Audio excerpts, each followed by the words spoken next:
Hello दोस्तों, कैसे हैं सब। मेरा नाम है हिमांशु और मैं स्वागत करता हूं आप सबका आपके अपने चैनल कॉमिक वर्ल्ड पर। तो दोस्तों, आज से मैं शुरू कर रहा हूं अपने चैनल पे तुलसी कॉमिक्स पब्लिकेशंस को। और इसकी पहली कॉमिक्स मैं जंबो की ले रहा हूं, जिसका नाम है सुपर कंप्यूटर का बाप। इस किरदार को वेद प्रकाश शर्मा जी ने रचा था। तो चलिए दोस्तों, फिर शुरू करते हैं तुलसी कॉमिक्स में जंबो की कॉमिक्स सुपर कंप्यूटर का बाप।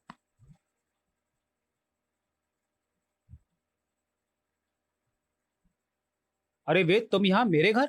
हाँ प्रकाश, आज बचपन के दोस्त की याद आ ही गई। तुम जानते हो कि मैं उपन्यासकार बन गया हूँ। मैं क्या, सारी दुनिया जानती है कि वेद प्रकाश शर्मा आज सबसे ज्यादा बिकने वाला उपन्यासकार है।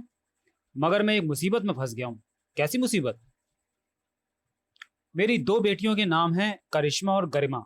मैं जानता हूँ, वे कहती हैं कि छोटे बच्चे उपन्यास तो पढ़ नहीं सकते, कॉमिक्स पढ़ते हैं। अतः मुझे कॉमिक्स लिखना चाहिए। वेरी गुड, बिल्कुल ठीक कहती हैं वो। इसमें मुसीबत क्या है? मैं विज्ञान पर कॉमिक्स लिखना चाहता हूँ और तुम जानते हो कि विज्ञान के मामले में मैं नील बटा नील हूँ।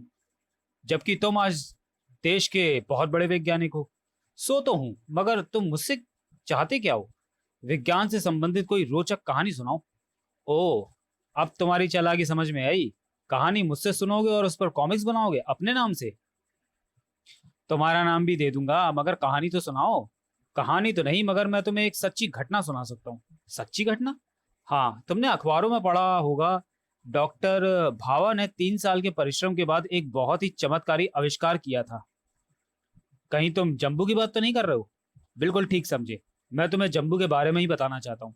जरूर बताओ। जम्बू के बारे में तो मैं भी जानने को उत्सुक हूँ, और बच्चे तो जम्बू की कहानी सुनने के बाद बाकी सबकी कहानियां भूल जाएंगे।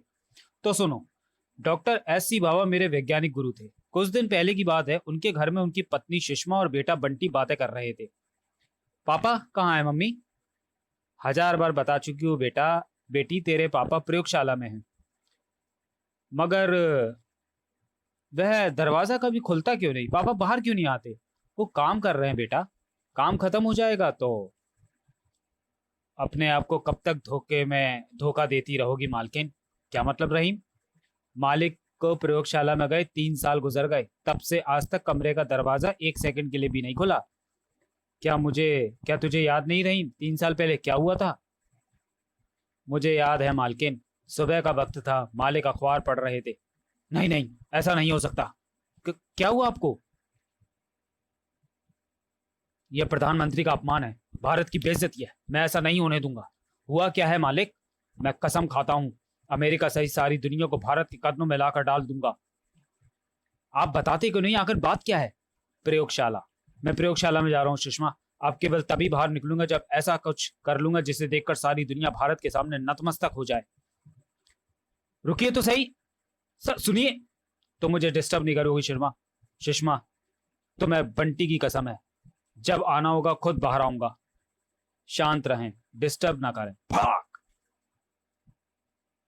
3 साल पुराना अखबार आज भी मेरे पास है।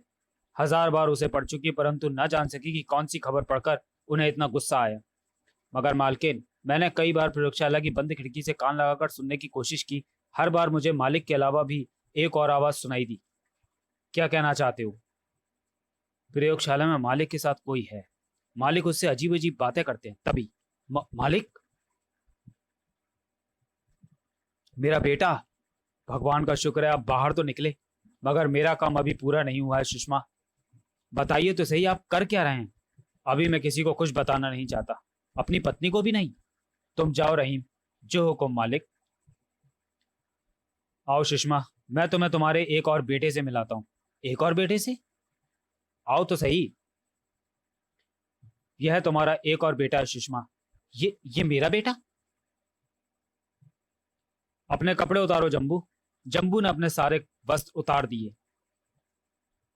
देख क्या रहो जम्बू, ये तुम्हारी माँ है। जम्बू ने श्रद्धापूर्वक सुषमा के पैर छुए। सुषमा के आश्चर्य की सीमा ना नहीं। मुझे आशीर्वाद दीजिए मम्मी। अपने बेटे को आशीर्वाद नहीं दोगी सुषमा? मगर मगर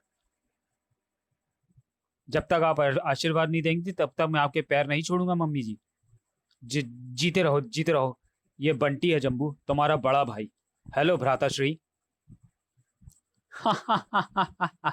डरो नहीं बंटी, मैं तुम्हारा छोटा भाई हूँ। अपने छोटे भाई से हाथ मिलाओ बंटी बेटे। जंबू मेरी 3 साल की मेहनत का परिणाम है सुषमा। अरे रे, कहाँ चले जंबू, रुको। अब इस घर में तेरी दाल नहीं चलेगी, चमगादड़ की औलाद। बचाओ बचाओ, मुझे बचाओ मालिक। मरा, बचाओ। रुक जाओ, मैं तुम्हें गोली मार दूंगा। तेरी गोलियों को जंबू अमूल चॉकलेट की तरह चबा सकता है टिकलू। रुक जाओ, मैं कहता हूं रुक जाओ। चॉकलेट नहीं खिलाएगा, ला खिला चॉकलेट। थाय। आथू, ये तो कड़वी है। थाय थाय, क्लुप क्लुप। कड़क कड़क कड़क। हाँ, ये है अमूल चॉकलेट की तरह स्वादिष्ट, ला और खिला। मैं डॉक्टर भावा को मार डालूंगा। हाथ ऊपर उठा ले बेटे। देखा पापा श्री, मालिक कहने वाला आपका नाम लेने लगा।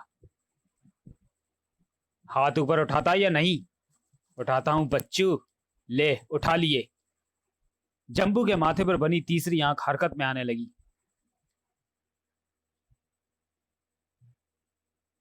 रिवॉल्वर मोम की तरह पिघल गया। ओह,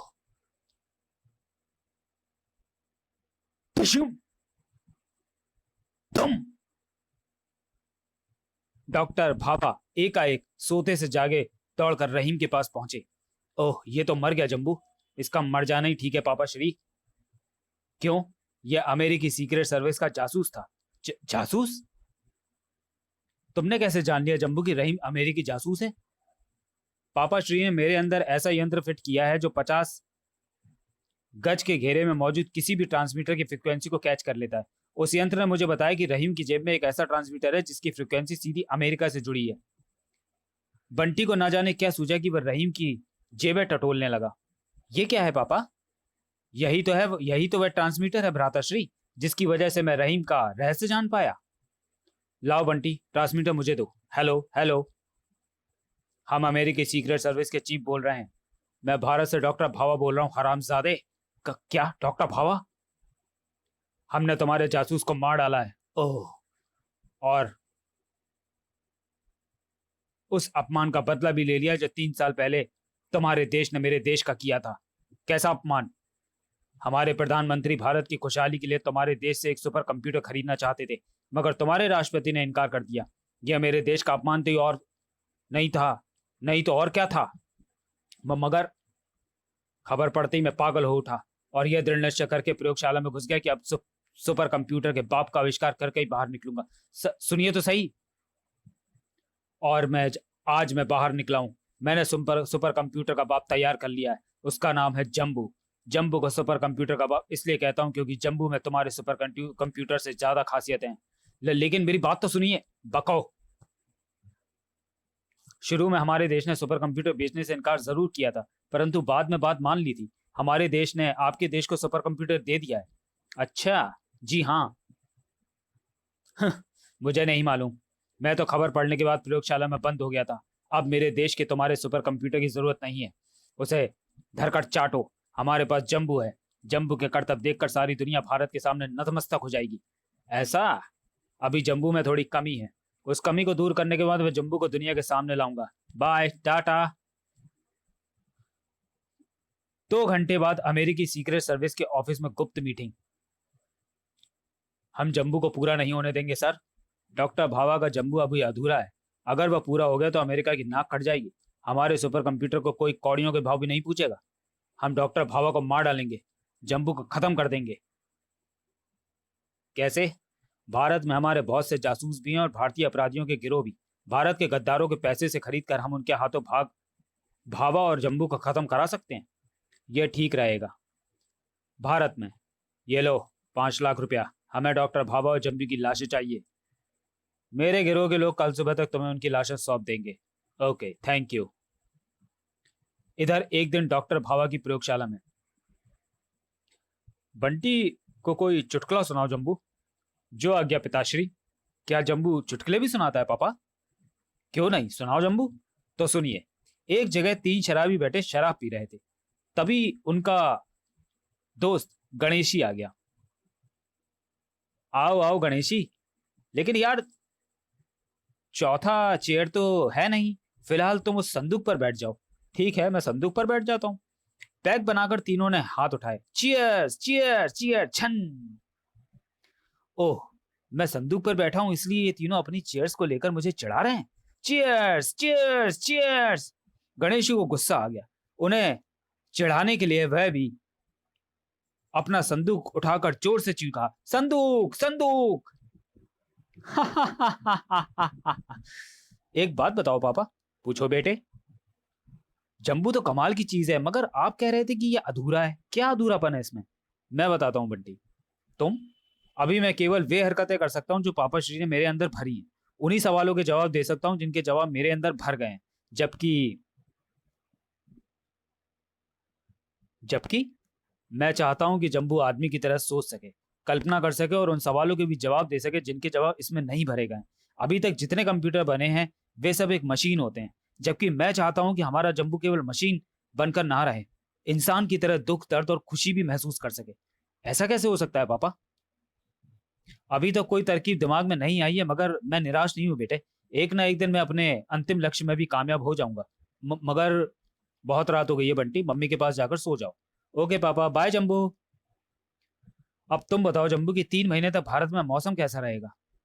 2 महीने बाद 5 तारीख को आंध्र प्रदेश में बहुत जबरदस्त तूफान आएगा पापा श्री। अगर उससे मगर मगर खटर पटर खटर पटर। क्या अगर मगर कर रहे हो? मैं 4 अजनबी आदमियों के कदमों की आवाज सुन रहा हूँ पापा श्री। लगता है कुछ लोग हमारी कोठी में दाखिल हो चुके हैं। बहस मत करो जंबू, रात के इस वक्त भला यहाँ कौन आएगा? पूरे 4 आदमी लगते हैं पापा श्री। बको मत जंबू, तुम हमें मौसम का हाल सुनाओ। उस जबरदस्त तूफान से 2 आदमी बालकनी में पहुंच चुके थे, 2 पाइप पर चढ़ रहे थे। इनका क्या करें? हम यहाँ केवल डॉक्टर भाभा और जंबू को खत्म करने आए हैं। मगर नींद खुलने पर यह भी हमारे काम में अड़चन डाल सकते हैं। क्यों ना इन्हें इसी कमरे में बंद कर दें, यही ठीक रहेगा। उधर प्रयोगशाला में डॉक्टर भाभा जंबू के साथ मग्न थे। दिल्ली में हल्की वर्षा। मुझे लग रहा है पापा श्री कि वे लोग प्रयोगशाला के दरवाजे की तरफ बढ़ रहे हैं। कौन लोग? वे ही चारों। तुम फिर बकवास। बचो पापा श्री। तभी दरवाजे पर खड़े बदमाश अंधाधुंध फायरिंग शुरू कर देते हैं। धाए धाए, ओ ओ पापा श्री। कमीनो, कुत्तो, तुमने मेरे पापा श्री को। मेरी बात सुनो जंबू बेटे। एक क्षण ठिठकने के बाद जंबू पुनः गुंडों की तरफ पलटा, दोनों हाथ ऊपर उठाए और उसका तीसरा नेत्र खुला। अरे, हम हिल क्यों नहीं पा रहे हैं? हम बंद कैसे गए? जरूर ये कोई वैज्ञानिक चमत्कार है। अब ये जंबू का बच्चा हमारी चटनी बना देगा। तुम्हारी खोपड़ियों को मैं तरबूज की तरह बाद में फोड़ूंगा। पहले अपने पापा श्री को बचा लूं। पापा श्री, पापा श्री। जंबू, मेरे पास टाइम कम है, ध्यान से मेरी बात सुनो। मेरे दिमाग में आइडिया आ गया है। तुम आदमी की तरह सोच समझ सकते हो, सुख दुख और भावनाओं को महसूस कर सकते हो। कैसे पापा श्री? तुम एक ऑपरेशन करो, मेरा दिमाग निकालकर अपनी खोपड़ी में फिट कर लो। नहीं नहीं पापा श्री, इस तरह तो आप मर जाएंगे। मरने वाला तो मैं वैसे भी हूं जंबू। अगर तुम्हारे ऑपरेशन करने से पहले मर गया तो मेरा दिमाग ठप हो जाएगा और वह तुम्हारे किसी काम का नहीं रहेगा। अतः जल्दी करो, मैं मर रहा हूं। मगर ऑपरेशन के बाद मेरा दिमाग तुम्हारे जिसमें जिंदा रहेगा। मगर मुझे ऑपरेशन करना कहाँ आता है पापा श्री? मैं बताता हूँ। सबसे पहले क्लोरोफॉर्म सुखाकर मुझे बेहोश करो। उसके बाद छुरी से मेरा सिर काटो। दिमाग निकालो, ध्यान रहे। दिमाग की बारीक नसों को छोटी कैंची से काटना। फिर दिमाग को अपनी खोपड़ी में रखना और जाकर उस शीशे वाली मशीन में खड़े हो जाना। मशीन के अंदर लाल बटन है, उसे दबा देना। तब मशीन मेरे दिमाग की नसों को खुद तुम्हारी खोपड़ी में लगे यंत्रों से जोड़ देगी। मगर पापा श्री, जल्दी करो जंबू, मुझे बेहोश कर दो। जंबू मेरे बेटे, तुम तो मेरा आईना हो जिसमें मैं खुद को देखना चाहता हूँ। तुम तो मेरी ताकत हो जिसके जरिए मैं संसार को भारत के सामने नतमस्तक करना चाहता हूँ। मगर पापा श्री, अगर आप नहीं रहोगे तो मैं भले ही ना रहूं, मगर मेरा दिमाग हमेशा तुम्हारे साथ रहेगा। इसलिए तो मैं ऑपरेशन का आदेश दे रहा हूं। एकाएक जंबू फुर्ती से उठा। मैं आपके आदेश का अवश्य पालन करूंगा पापा श्री। फिर जंबू ने क्लोरोफॉर्म की बोतल उठाई और डॉक्टर भावा को बेहोश कर दिया। पापा श्री, अब आप बेहोश होने वाले हैं, कुछ कहना चाहेंगे? हाँ जम्बू, अमेरिका को छोड़ना मत, मेरे हथियारों को चुन चुन कर मारना और देश के हर दुश्मन की धज्जियां उड़ा देना, बस अब जल्दी करो। फिर जम्बू ने डॉक्टर भावा को क्लोरोफॉर्म सुंघाई दिया। मुझे क्षमा करना पिताश्री। डॉक्टर भावा को उठाकर वह ऑपरेशन टेबल की तरफ बढ़ गया।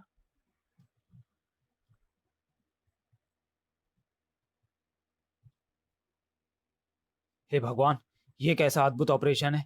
क्या जम्बू सचमुच आदमी की तरह सोचने समझने लगेगा? क्या यह ऑपरेशन कामयाब हो जाएगा? ऑपरेशन के बाद जम्बू हमारी चटनी बनाएगा या रबड़ी? इससे आगे का हाल जानने के लिए पढ़ें तुलसी कॉमिक्स में जम्बू की अगली कॉमिक्स, जम्बू बना भावा। तो चलिए दोस्तों, वीडियो को यहीं समाप्त करते हैं और मिलते हैं तुलसी कॉमिक्स में जम्बू सीरीज की अगली कॉमिक्स, जम्बू बना भावा में। तब तक के लिए धन्यवाद।